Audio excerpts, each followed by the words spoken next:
Welcome po sa DIY Crafts and Restorations.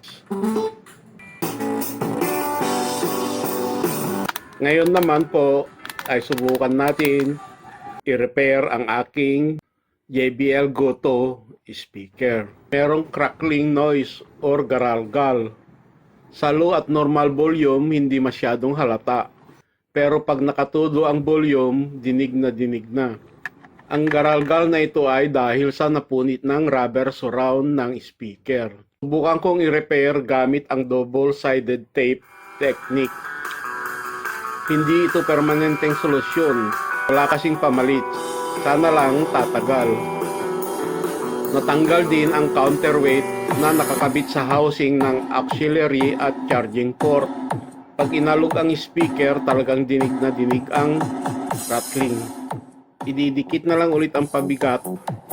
Gamit lang ang super glue.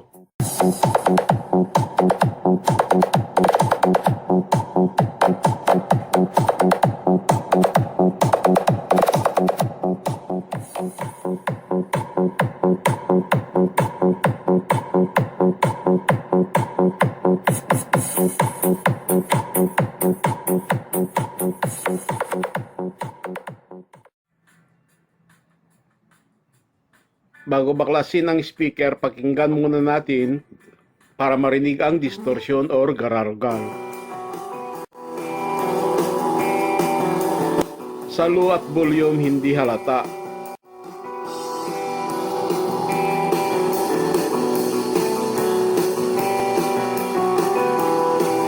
Pero pag nag-high at full volume, dinig na dinig. Ayan, low volume.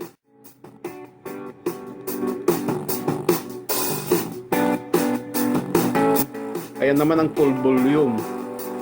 Garalgal siya.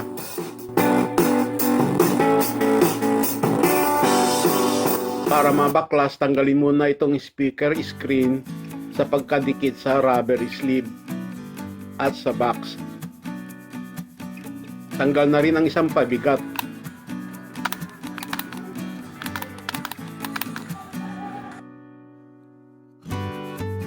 Pagtanggal ng screen, una gumamit ng makapal na plastic card.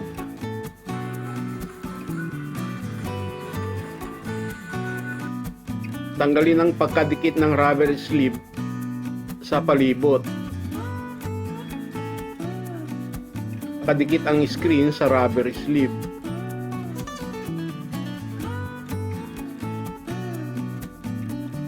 Ginawa ko talaga lahat ng pag-iingat para hindi mapunit ang rubber sleeve. Pero sobrang lutong na talaga siya, napunit tuloy sa dalawang lokasyon. Para matanggal ang screen, sinubukan kong gumamit muna ng tweezer. Tapos ginamitan ko ng maliit na flat screwdriver. Ito na yung 40mm drive speaker. At ito yung radiator speaker. Napunit sa dalawang lokasyon ang rubber surround ng drive speaker.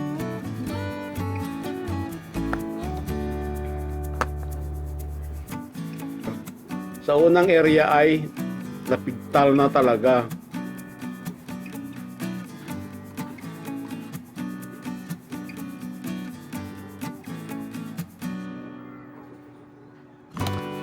Sa pangalawang area naman ay may konting crack.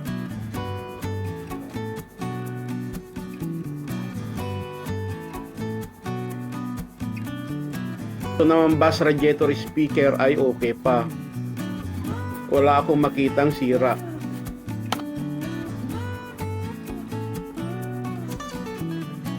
Para mabuksan at matanggal ang speaker ay kailangan tanggalin ang 6 na screw na ito.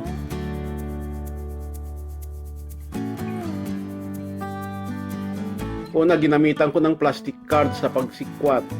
Pero sa kalaunan, ginamitan ko ng maliit na flat screwdriver. Dahil dito lalong lumaki ang punit sa malutong ng rubber sleeve.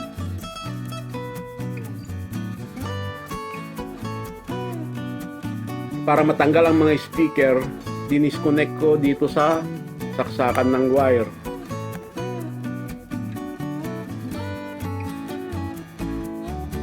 Para naman makuha at may kabit na ulit ang natanggal na pabigat, kailangan matanggal muna ang circuit board sa box.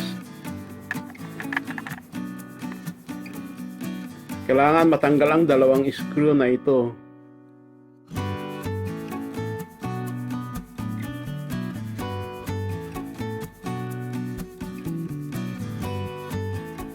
At tanggalin din ang mga wire connection ng charging, auxiliary at mic sa saksakan.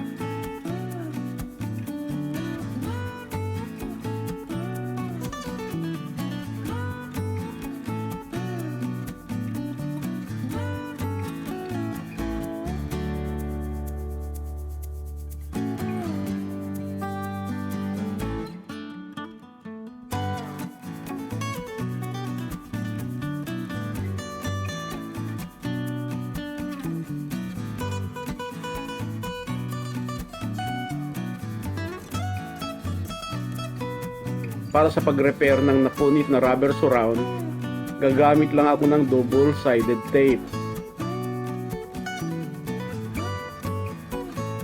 Hindi ito permanenteng solusyon, pero DIY fix muna tayo. May ibang paraan, pero ito ang pinakamadali at pinakamabilis na paraan.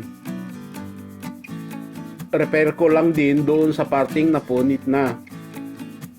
Tignan ko kung obra.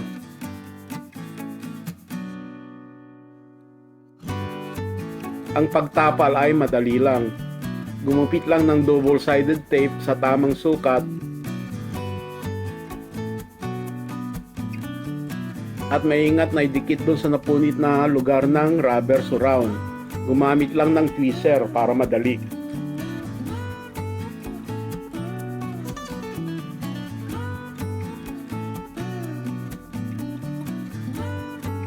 Pagkatapal ng napunit na rubber surround, tetestingin muna natin if garalgar pa rin. Pag hindi naman, tatapalan ko rin sa kabila para balanse ang speaker con.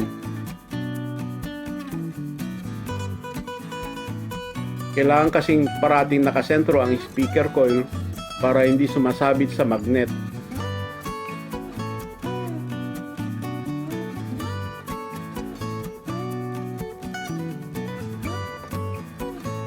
Nirepair ko na rin ang mga napunit na at natanggal sa pagkadikit na rubber sleeve. Pinakita ko lang na kailangan mag-ingat sa pagbaklas sa speaker screen.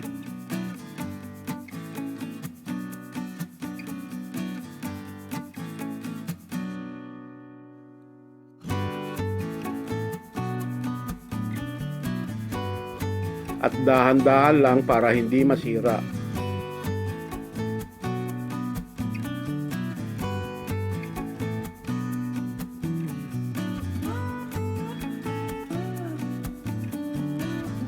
Para may balik ang counterweight, kailangan munang tanggalin ang charging at auxiliary housing sa box. Ang housing ay nakadikit ng dalawang maliit na screw.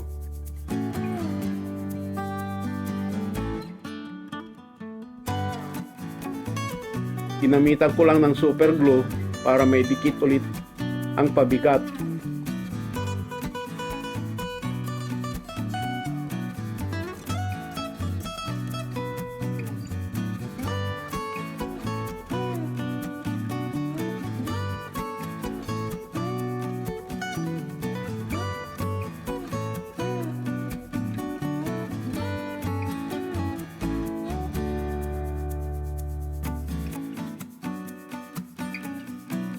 Balik na natin ang circuit board.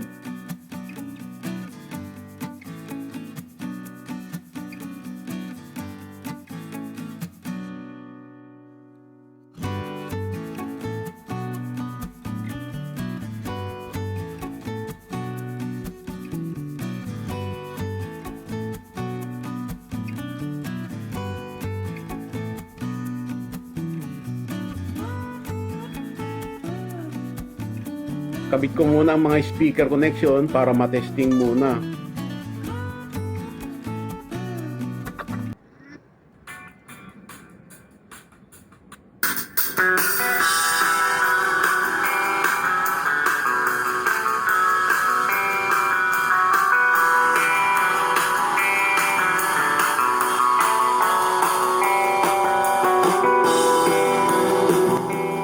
Okay, gumagana. Gumanda na ang tunog. Ikabit na ang 6 na screw ng speaker.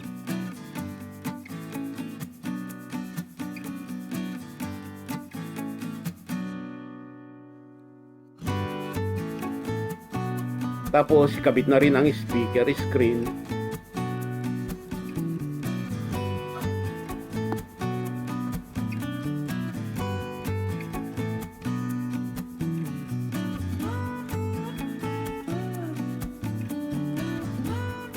Ginamitan ko rin ng super glue para madikit doon sa parting bumuka.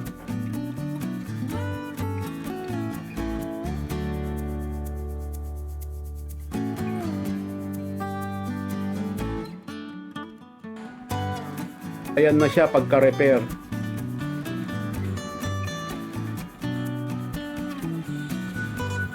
Gusto ko man na hindi halatado at malinis sanang repair, pero malutong na ang mga guma. Dapat siguro dobleng ingat sa pagbaklas.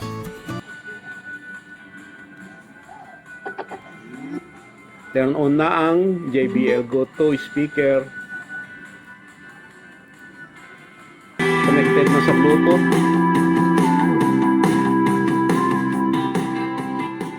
Sa low volume.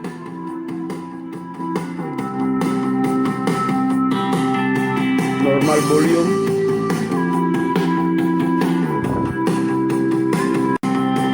At sa full volume. Tuloy lang ang pakinig.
Ragatak test.